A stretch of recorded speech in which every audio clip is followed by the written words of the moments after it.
is more of Amber Heard's Today Show interview to react to. Before I do that though, if it sounds like I'm talking quieter than usual, it's because I'm finally able to sit down and react to this, and it is 12:20, so things are definitely a little bit different with a newborn. I've had some of you guys ask me when I'm going to be doing my birth story video on my second channel, which if you aren't subscribed, it's linked down below. I'm going to be doing that as soon as I have time, but I can assure you as soon as this video is done, I'm probably going to go to sleep. So it'll be up when it's up. I never really know when I'm going to have time to do something. I've been trying to sit down and do this for a while, but now I have to kind of talk a little bit quieter, so if that bothers you, I do apologize. But nonetheless, I have not seen this second part to the Amber Heard Today Show interview yet, so this is going to be my first reaction. I did a reaction to the first part, and I had actually already seen it before I did that video, but in this video I'm going to be reacting to it for the first time. The only thing I know, because it was really hard, sorry my cat's tail, but the only thing that I know, hi, the only thing, this is just going to be a mess, we just have to accept it. Anyway, the only thing I know is that apparently somewhere she says she still loves Johnny Depp or has love for him or something. So I'm really excited to see how she says that, because I find that to be really weird, and I'm gonna be telling you guys why I think that's weird, which, do I really have to tell you? I feel like the longer I get into motherhood, the more chaotic my videos are gonna be, and we're just gonna have to deal with it. Please stay subscribed. Let's go ahead and get into it, because I don't know how long I have. There's a text message where Johnny promises total global humiliation for you. Do you feel like that came true?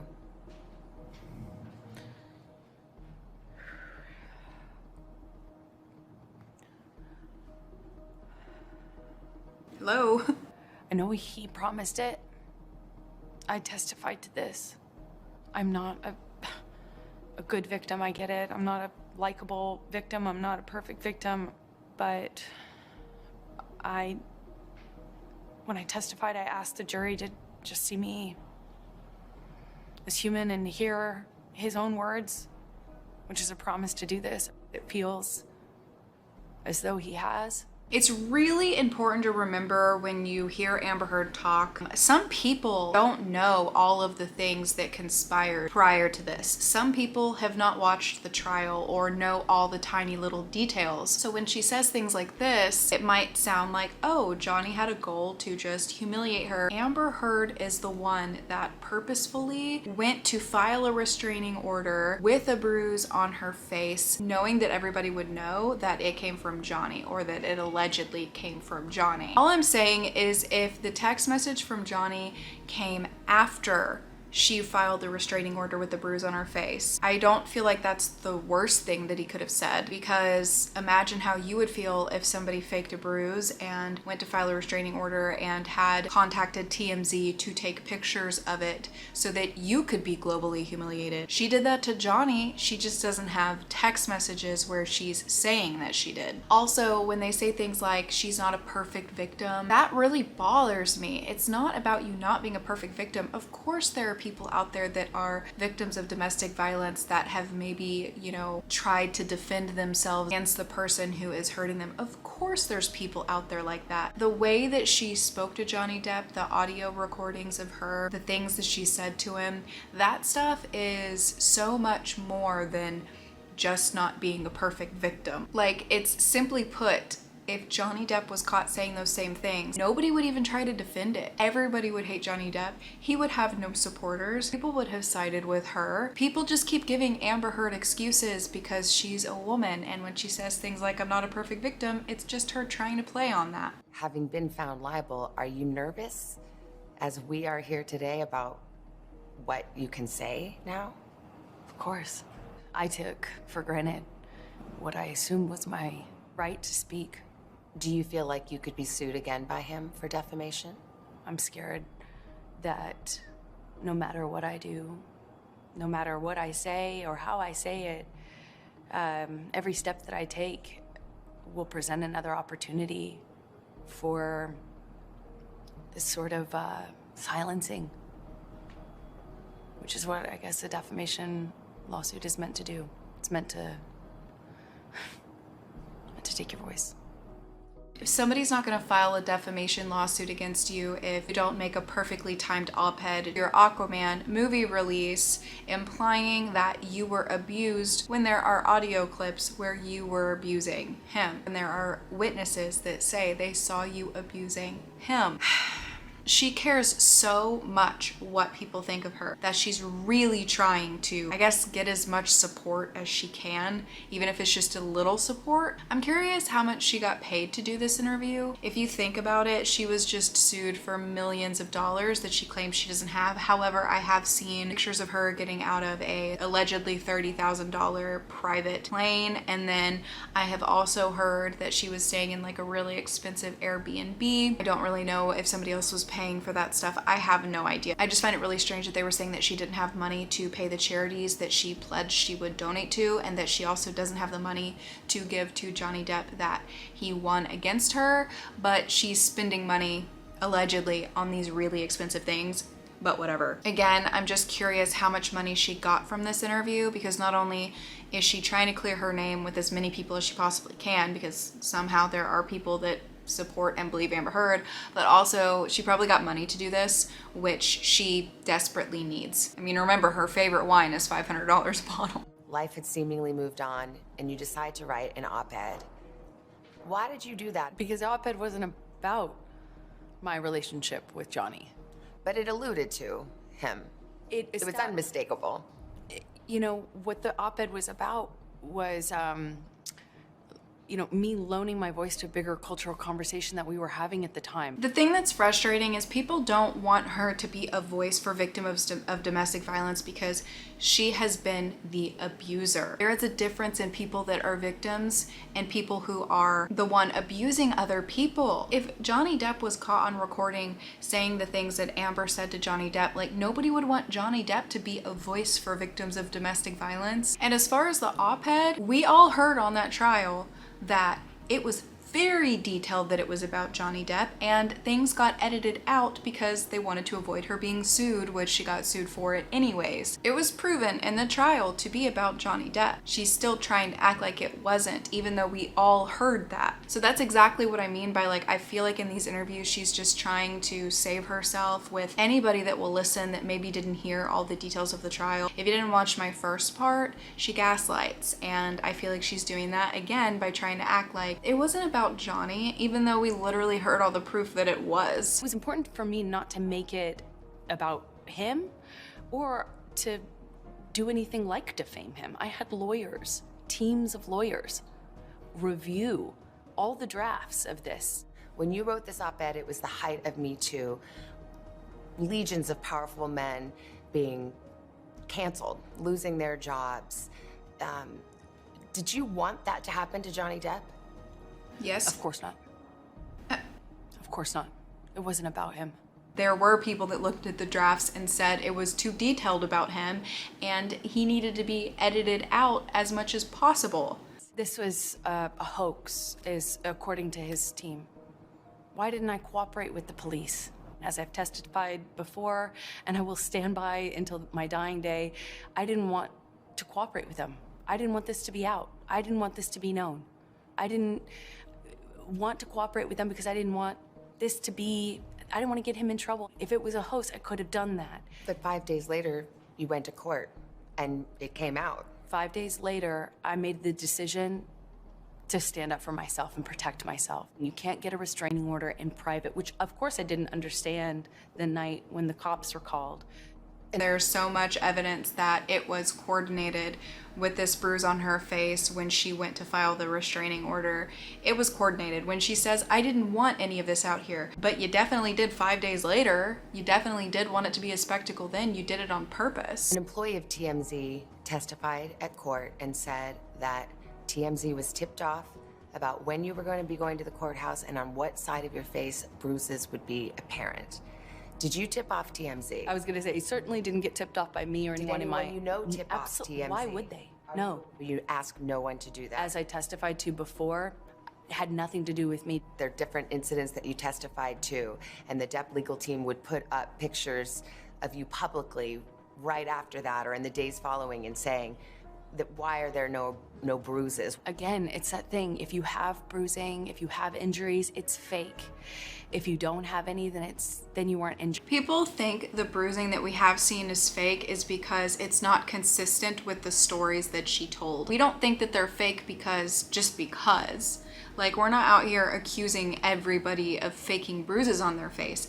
You told these extremely graphic and detailed stories of horrific abuse and then show up with something that looks like a little bit of brown eyeshadow on your cheek. And then on top of that being weird, then you have these photos pop up of you at events and things like that after other incidences of alleged abuse where you have no swelling or evidence of it whatsoever. So when you add those two things together, yeah, it's a little weird. It's a little weird. And as far as the TMZ thing, but there was no way for TMZ to know about that without being tipped off. They were definitely tipped off. And I've also heard that apparently in that there's a discreet door that she could have left from, but she chose to leave from the door that wasn't discreet. So there's like a bunch of different things that just make that not really line up the way she's trying to force it to line up. You had promised to donate the $7 million of your divorce settlement to charity. It was revealed at trial that you haven't done so yet. However, they played a tape where you stayed on the air that you have donated it. Do you think that raised questions as to your credibility with the jury? I made a pledge, and that pledge is made over time by its nature. And when you say I donated, you know that everybody thinks that you've donated it, not that you've pledged it. So for the jurors sitting there, do you think they felt like that was you getting caught in a lie? I don't know, because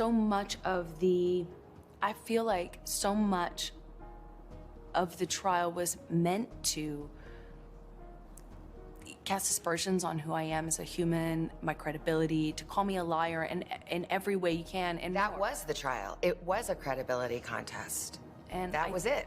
This is another one of the examples where if you pull back and you think about it, I shouldn't have to have donated it in an effort to be believed. I shouldn't have had to earmark the entirety of that in order to have You shouldn't have, but once you said you did. Right, which is where it was intended to go. She still won't admit that at the very least she understood that people would think by her saying donated that meant she actually donated. Like, at the very least she could be like, yeah, I can understand why people thought that, but she won't even do that. She's still trying to be like, I use pledge and donation the same. The words mean the same thing to me, even though they literally don't. I also love how this person that's interviewing her isn't letting her bullshit.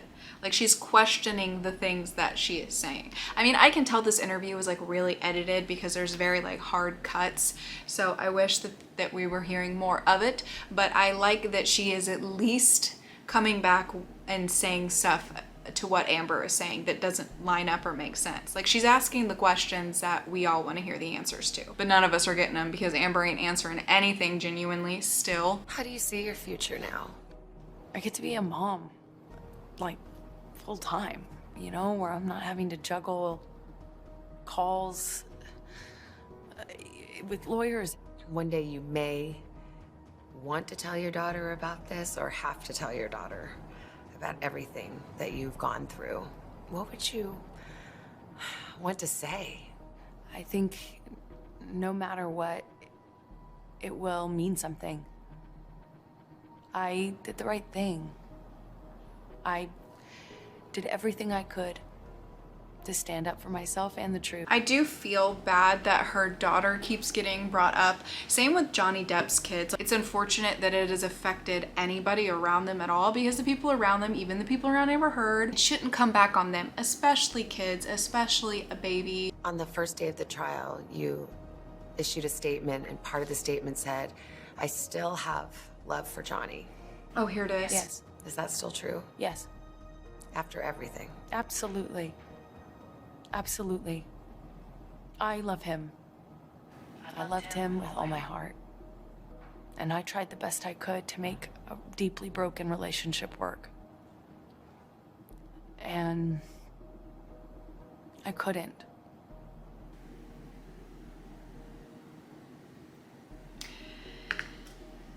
This relationship has been over for what, 7 years now?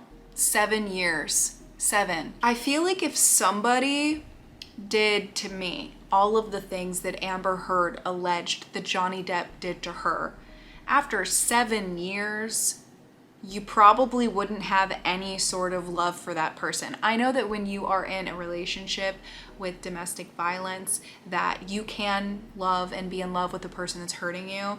I don't doubt that whatsoever.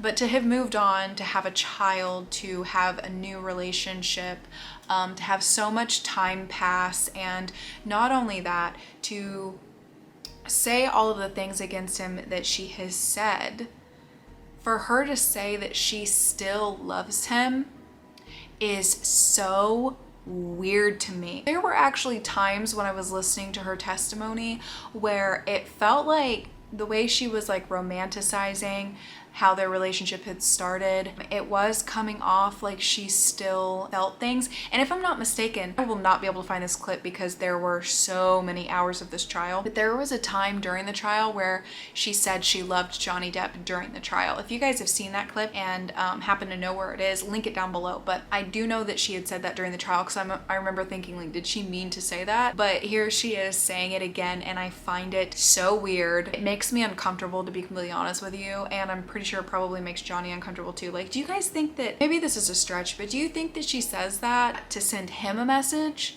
Or do you think that she really actually still loves him? I mean, it doesn't really help her out, considering a lot of people think that if Johnny Depp didn't tell her that he was going to divorce her, and if she wasn't scared of that happening before she could jump to doing it first, that they would still be together, that she would have stayed with him. I have no bad feelings or ill will towards him at all. What?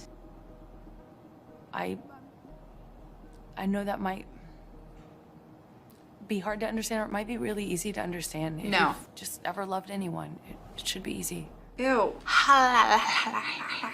You know, if this was something that happened very recently after they broke up, I would probably be able to understand a little bit more why she would say those things. But 7 years, 7 years, that's over half a decade. This interview was a hot mess. Did not help her at all. I'm so weirded out by her saying that. I do kind of believe her though. Johnny did the worst things imaginable to me, but I'm still in love with them bitches. The more she talks, the more I understand where Johnny Depp was coming from with everything that he said. Let me know what you guys think down below about her saying that she still loves Johnny Depp. If I was Johnny Depp, I would probably be the one to get the restraining order, to be completely honest with you. I'm gonna go ahead and wrap up this video. I know there's a third part to this, but this video is gonna be entirely too long if I react to that as well. I have so much more to say. I can barely keep up, like, being a new mom and like wanting to react to these things at the same time it's a lot. I'm gonna go eat my Pop-Tart. All right. If you guys want more on this trial, playlist link down below, go watch it. Also, subscribe to my second channel if you are not yet. Turn on the bell if you do not have the bell turned on, that way that you will get notified of my next upload. Make sure you guys subscribe, and I will be seeing you guys soon for another video.